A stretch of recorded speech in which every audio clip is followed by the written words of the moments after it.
Hello everyone, আমি আব্দুল ভাই ব্র্যাক ইউনিভার্সিটিতে সিসি ডিপার্টমেন্টে 11 সেমিস্টার পড়ালেখা করছি। আজকে আমি আইকন অ্যাডমিশন এইডের পক্ষ থেকে ইস্ট ওয়েস্ট ইউনিভার্সিটি অ্যাডমিশন টেস্টের জেনারেল ম্যাথের জন্য কিছু প্রবলেম সলভ করছি। আচ্ছা, আমরা চলে যাচ্ছি আমাদের পরবর্তী প্রশ্নে যেটা বলা আছে 31-এ, a population of 5,000 increase by 10%, what is the new population. মানে হচ্ছে আমার পপুলেশন ছিল কত, 5,000। এখন এর 10% হচ্ছে ইনক্রিজ হয়েছে। যদি ইনক্রিজ হয়ে থাকে তাহলে বর্তমান পপুলেশন কত, 5,000 এর 10%। এইটুক হচ্ছে আমার বাড়ছে, এই পোর্শনটুকু হচ্ছে আমার বাড়ছে, মানে 5,000-এ 10% হচ্ছে বাড়ছে, আর এটা হচ্ছে আমার আগের পপুলেশন। তার মানে আমার বর্তমান যে নিউ পপুলেশন যেটা হবে সেটা হচ্ছে আগের পপুলেশন যোগ যে পোর্শনটা আমাদের বাড়ছে সেইটা। আচ্ছা, তো এটা যদি করে থাকি তাহলে আসে কত, 5,000 প্লাস 5,000 গুণ 10/100। যেহেতু 10% আছে, 10%কে আমরা লিখতে পারি 10/100। আচ্ছা,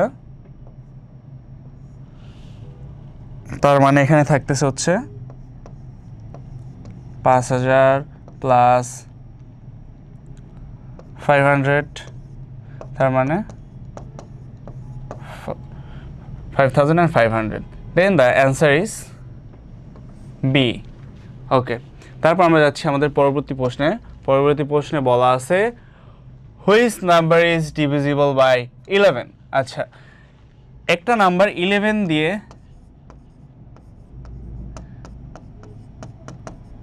ডিভিজিবল কিনা এটা বোঝার সবচেয়ে একটা ওয়ে আছে বা টেকনিক আছে, সেটা হচ্ছে যে এই নাম্বারটির অড পজিশনের যে নাম্বারগুলো থাকবে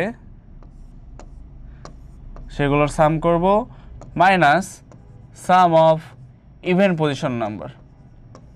ওকে, ব্যাপারটা আমি কি বললাম, যেমন আমি যদি এখানে তোমার 121 নেই, অড পজিশন আছে কি 1 আর 1, মানে এটার পজিশন কি 1 2 3, অড পজিশন আছে 1 আর 1, মানে হচ্ছে 1 নাম্বার পজিশন আর 3 নাম্বার পজিশন, এই দুইটাকে আমি সাম করব 1 + 1 মাইনাস ইভেন পজিশনে যেটা থাকবে সেটাকেও সাম করবো। যেহেতু এখানে আর কোনো ইভেন পজিশন নাই, তার মানে আমরা এইটাকে রেখে দেবো 2, সাম করা দরকার নাই। এটা যদি করি তাহলে আসে কত, 0। এখন 0কে কি 11 দিয়ে ভাগ করা যায়? হ্যাঁ, 0কে তুমি চাইলে যে কোনো নাম্বার দিয়ে ডিভাইড করতে পারবা। এটা যদি করি,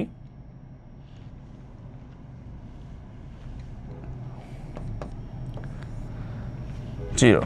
আচ্ছা, সো এটাকে আমরা যদি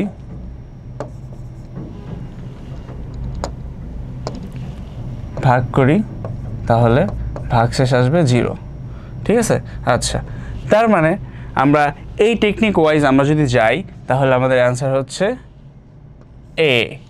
তা আমি যদি আবারও একটু সাম আপ করি, একই নাম্বার 11 দিয়ে ডিভিজিবল কিনা এটা বুঝবো কিভাবে, এটার যে অড পজিশনে যে নাম্বারগুলো থাকবে সেগুলোকে যোগ করব, তারপরে ইভেন পজিশনে যে নাম্বারগুলো থাকবে সেগুলো যোগ করে দুইটাকে বিয়োগ করব, অড থেকে ইভেনকে বিয়োগ করব। তাহলে বিয়োগ ফলটা যদি 11 দিয়ে ভাগ করা যায় তাহলে হচ্ছে ওই নাম্বারটা 11 দিয়ে ডিভিজিবল। দ্যাট মিনস আমাদের অ্যান্সার হচ্ছে এ 121। ওকে, আমরা যাচ্ছি আমাদের পরবর্তী প্রশ্নে যেটা বলা আছে সেটা হচ্ছে যে the average age of 4 children is 10. If 1 children leaves, the average of the remaining 3 is 9. Find the age of the child who left. আচ্ছা, এটার মানে হচ্ছে যে 4জন চিলড্রেন আছে যাদের বয়সের অ্যাভারেজ হচ্ছে 10। 4 জনের অ্যাভারেজ যদি হয় 10, তাহলে 4 জনের বয়সের যোগফল কত?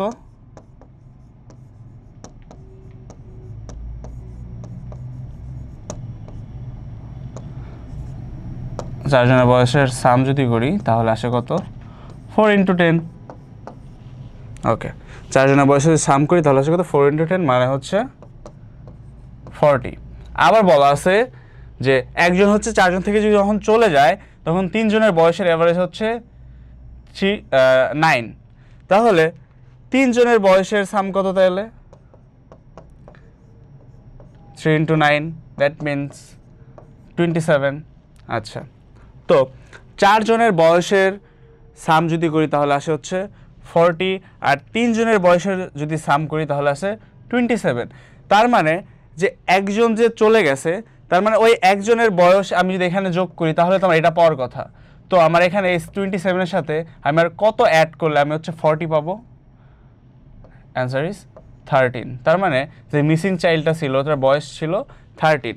এটাকে আরেকভাবে করা যায়, আমরা যে সিম্পলি 4 জনের বয়স থেকে 3 জনের টোটাল বয়সটাকে বিয়োগ করে দিব, তাহলে যেটা আসবে ওটাই হচ্ছে আমাদের অ্যান্সার। সো দ্যাট মিনস আমাদের অ্যান্সার হচ্ছে বি 13। ওকে, আমাদের পরবর্তী প্রশ্নে যেটা বলা আছে সেটা হচ্ছে যে দ্য অ্যাভারেজ অফ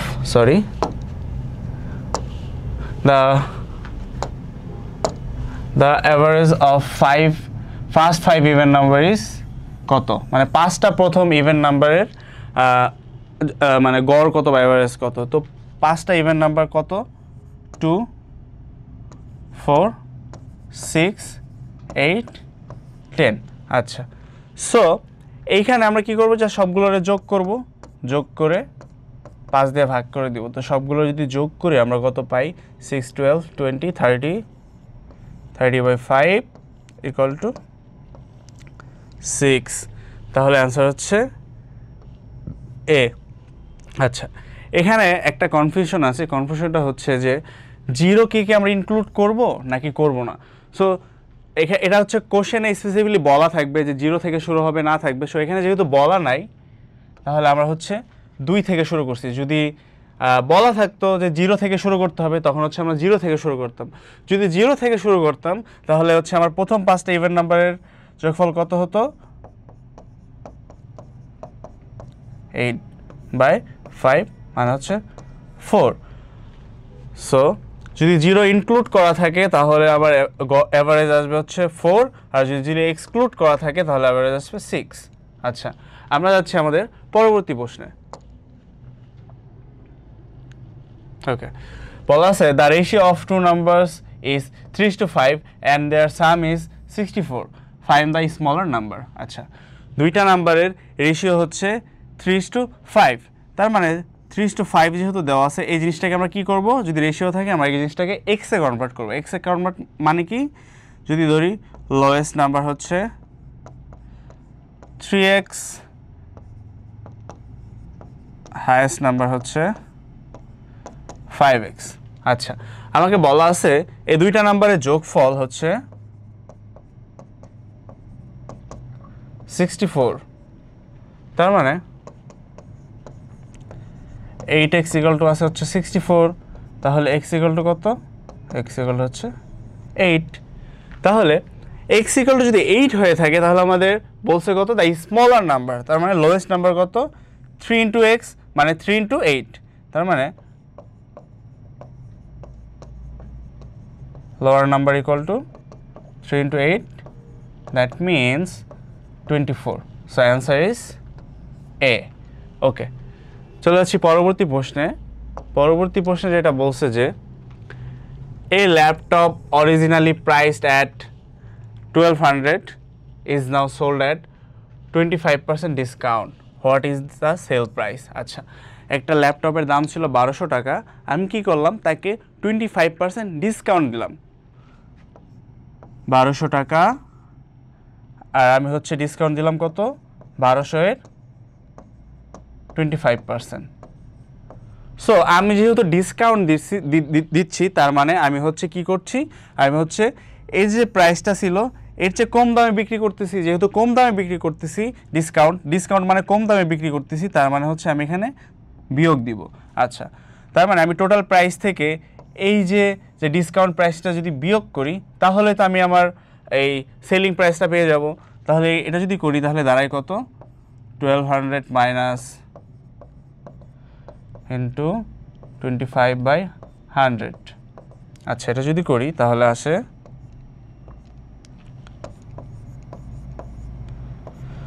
12 × 25, এটার মানে হচ্ছে 300,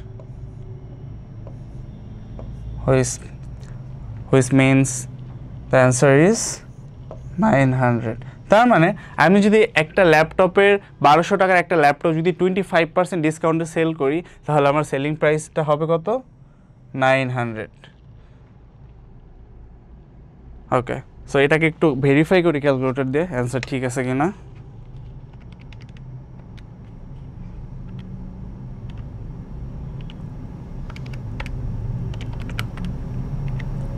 হ্যাঁ ঠিক আছে। আচ্ছা, তাহলে আমাদের পরবর্তী প্রশ্নে যাই। পরবর্তী প্রশ্নে যেটা বলা আছে সেটা হচ্ছে যে find the measure of an angle is 6 times its complement is equal to twice its supplement। মানে হচ্ছে যে একটা আমাদের কোণ বের করতে বলছে, এখানে একটা কন্ডিশন দেওয়া আছে, কমপ্লিমেন্ট মানে হচ্ছে তার পূরক কোণ আর সাপ্লিমেন্ট মানে হচ্ছে সম্পূরক কোণ। আচ্ছা, সো আমাদের কন্ডিশনটা কি দেওয়া আছে? 6 time its complement is equal to twice its supplement. আচ্ছা, সো পূরক কোণ বলতে আমরা কি বুঝি? কোনো কোণকে 90 থেকে যদি বিয়োগ করা হয় ওটা হচ্ছে পূরক কোণ, আর সম্পূরক কোণ হচ্ছে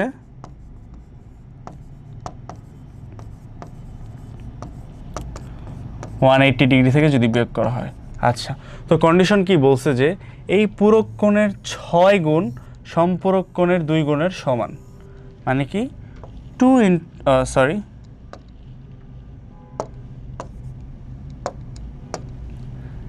6 into 90 minus x equal to 2 into 180 minus x।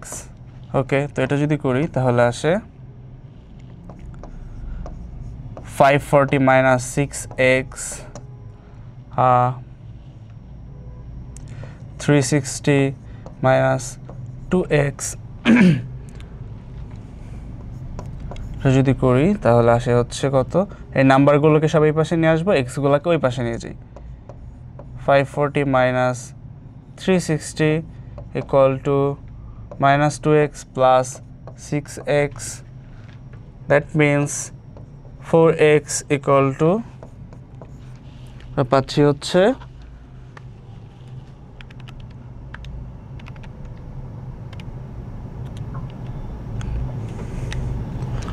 180 equal to 4x। তাহলে অ্যাঙ্গেলটা কত পাবো আমরা? x equal to 180 by 4 মানে হচ্ছে 45।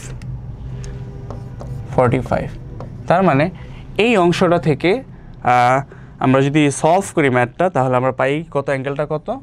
45। এই কোশ্চেনটা আমি আবার একটু বলি, সেটা হচ্ছে আমাকে এখানে কি বলছে? আমাকে বলছে একটা কোণ বের করতে, যেই কোণটা আসলে তার যে পূরক কোণ আছে একটা কন্ডিশন দেওয়া আছে। কন্ডিশনটা কি? যে ওই কোণটা হচ্ছে তার পূরক কোণের 6 গুণ ইকুয়াল টু ওই কোণের সম্পূরক কোণের 2 গুণ। আচ্ছা, যেটা আমরা এখানে করছি, এই যে এটা হচ্ছে কমপ্লিমেন্ট আর হচ্ছে সাপ্লিমেন্ট। আচ্ছা, সো আমরা কি করছি? এর পূরক কোণের 6 গুণ ইকুয়াল টু সম্পূরক কোণের 2 গুণ করছি। তারপরে আমরা জাস্ট এখান থেকে এক্স এর ভ্যালুটা বের করছি। এক্স এর ভ্যালুটা বের করে আমরা পাইছি কত? 45। So answer is 45। Okay, so 38 নম্বরে বলা আছে find the average of first 25 natural numbers. তার মানে আমাকে বলছে প্রথম 25টা ন্যাচারাল নাম্বার 1 2 3 4 হচ্ছে 25টা যে ন্যাচারাল নাম্বার আছে এই ন্যাচারাল নাম্বারগুলোর অ্যাভারেজ বের করতে। তার মানে আমাদের কি করতে হবে? ফার্স্টে 25টা নাম্বারের সাম বের করতে হবে, তারপর আমাদেরকে সামকে এই 25/n দিয়ে ভাগ করতে হবে। তো এই সামকে আমরা ম্যানুয়ালি করব, 1 2 3 যোগ 4 5 এইভাবে না করে আমরা একটা ছোট্ট ফর্মুলা ইউজ করতে পারি। সেটা হচ্ছে ন্যাচারাল নাম্বারগুলোর যে যোগফল, তার ফর্মুলা হচ্ছে n ইন্টু n প্লাস 1/2। এখানে nটা কি? যতগুলো ন্যাচারাল নাম্বার বলা আছে, এখানে n এর ভ্যালু তাহলে কত? 25 into 26 divided by 2, which means 325। তার মানে আমি কিন্তু প্রথম যে 25টা ন্যাচারাল নাম্বার ছিল তার সাম বের করে ফেলছি 325। সো তাহলে অ্যাভারেজ কত? সাম বাই এন, সাম কত? 325 আর এন কত? 25। That means answer is 13। So answer is C 13। Okay তো 39 নাম্বার প্রশ্ন বলা আছে ইফ এ ম্যান পেইড টাকা 12,000 after 2 years including interest compound 10% annually then find the principal amount. মানে এখানে বলছে যে একজন মানুষকে হচ্ছে অ্যানুয়ালি 10% কম্পাউন্ড ইন্টারেস্টের পরে তাকে হচ্ছে 12,000 টাকা ব্যাক করা হয়েছে, তাহলে তার প্রিন্সিপাল অ্যামাউন্ট বা মূলধন কত ছিল? এটা হচ্ছে আমাদের মানে কোশ্চেনটা। সো আমরা জানি কি compound interest A equal to কত? P into 1 plus R to the power N.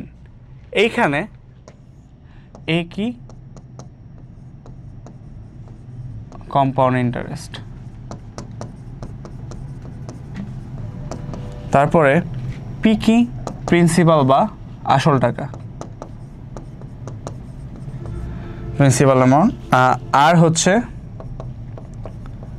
Rate, আর এন হচ্ছে টাইম। ওকে, সো এখানে আমার দেওয়া আছে কি কি? কম্পাউন্ড ইন্টারেস্ট ইকুয়াল টু হচ্ছে 12,000 টাকা, প্রিন্সিপালটা আমার দেওয়া না, এটা বের করতে হবে। তারপরে রেট দেওয়া আছে কত?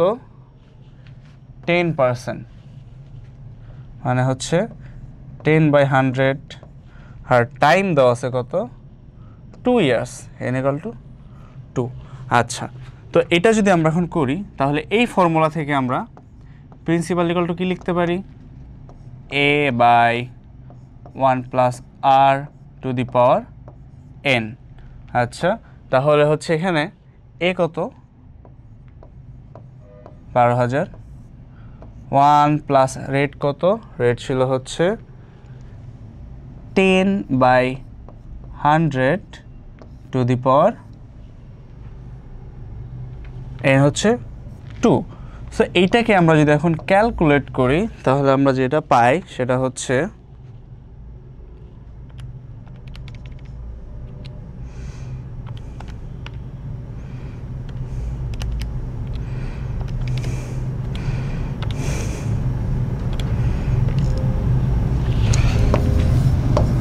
9917.35। আমরা যদি রাউন্ড আপ করি তাহলে আমরা পাই হচ্ছে 9,917 টাকা।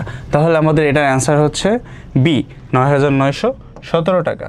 ওকে, আমরা চলে যাচ্ছি আমাদের সর্বশেষ প্রশ্নে, যেটা ছিল হচ্ছে 40 নাম্বার। 40 নাম্বার কি বলছে? The total age of A and B is 12 years more than the total age of B and C. এটার মানে হচ্ছে এ আর বি এর টোটাল বয়সটা হচ্ছে বি আর সি এর চেয়ে 12 বছর বেশি। Then C how many years younger than A, তার মানে সি হচ্ছে এর চেয়ে কত বছরের ছোট। সো আমরা যখন দেখি যে এখানে প্রথম লাইনে কি বলা আছে? The total age of A and B is 12 years more than the total age of B and C. তার মানে এ আর বি এর টোটাল বয়সটা কত? বি আর সি এর চেয়ে 12 বছর বেশি। আচ্ছা, তো এইখান থেকে আমি যদি করি তাহলে কি আসে? A plus B minus B to C plus 12, B B কাটাকাটি হয়ে যায়, তার মানে A minus 12 equal to C. এটার মানে কি হচ্ছে যে তোমার সি এর বয়সটা কত? এ এর যে বয়স আছে তার চেয়ে 12 বছর কম, তার মানে C is 12 years younger than এ। তাহলে আমাদের অ্যান্সার হচ্ছে এ 12। সো আজকের ক্লাসটি এই পর্যন্তই। তোমাদের যদি আমার ক্লাসটি ভালো লেগে থাকে তাহলে তোমরা আমাদের কোর্সটিতে এনরোল করতে পারো।